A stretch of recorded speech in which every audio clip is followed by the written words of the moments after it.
आज़ाद कश्मीर में बहार की आमद के साथ ही पोलन एलर्जी के मरीज़ों में इजाफ़ा हो जाता है। ये एलर्जी सांस के ज़रिए फेफड़ों में मुंतकिल होती है और ये कुछ मखसूस दरख्तों से, मखसूस फूलों से, मखसूस झाड़ियों से ये एलर्जी इंसानों में मुंतकिल होती है। ये एलर्जी है क्या और कैसे इंसानों में मुंतकिल होती है और इसके से बचाव के लिए क्या इक़दाम उठाए जा सकते हैं, आज हम आपको इस रिपोर्ट में इसी हवाले से कुछ बताएंगे।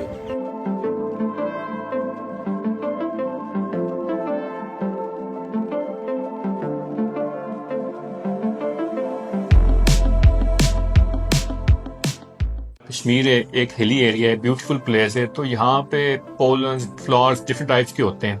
अच्छा, ये जो एलर्जी वाला जो आजकल है इश्यूज, उसकी बुनियादी वजह ये है कि हमारे जो लोग हैं, जब खास तौर पे जब ये सीजन चेंज होता है, गर्मियां जब सर्दियों में चेंज होती हैं और सर्दियां जब गर्मियों में चेंज होती हैं, तो ये टाइम ऐसा होता है जिसमें बहुत ज्यादा इस पोलन एलर्जी का शिकार होते हैं। तो अब इससे बचना क्या है, इसके लिए दो तीन चीजें बड़ी इंपॉर्टेंट जो मीडिया की वसातत से मैं समझता हूँ कि लोगों तक पहुंचाना पड़ेगा। एक, जब भी आप बाहर निकलें खासतौर पे मास्क का इस्तेमाल करें। खासतौर पर जो लोग बाइक्स पे होते हैं वो मास्क का इस्तेमाल करें। घरों में परफ्यूम्स का, खुशबूदार साबन का, डस्ट का, कारपेट्स होती हैं, उनसे काफी लोगों को एलर्जी होती है, पर्दों का।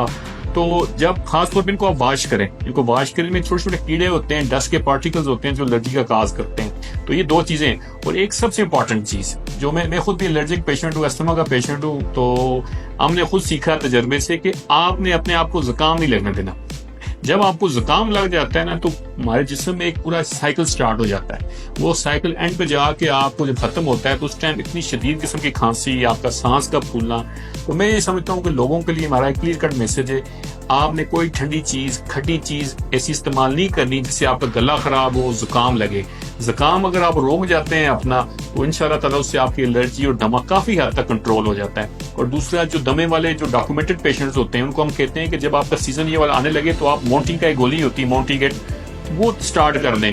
वो 3 माह तक खानी होती है, तो वो आपके अस्थमा को, एलर्जी को बिगड़ने से काफी हद तक रोक देती है। स्मोकिंग खास तौर पे एक रिस्क फैक्टर है, कुछ लोग स्मोकिंग करते हैं, तो वो अक्सर उनके साथ जो पेशेंट बैठे होते हैं उनको अस्थमा खराब हो जाता है। स्मोकिंग से अवॉइड करें, ठंडी चीजों से अवॉइड करें, जब बाहर निकले मास्क का इस्तेमाल करें, फूलों से, पोलन से, परफ्यूम से, इनसे अपने आप को अवॉइड करें।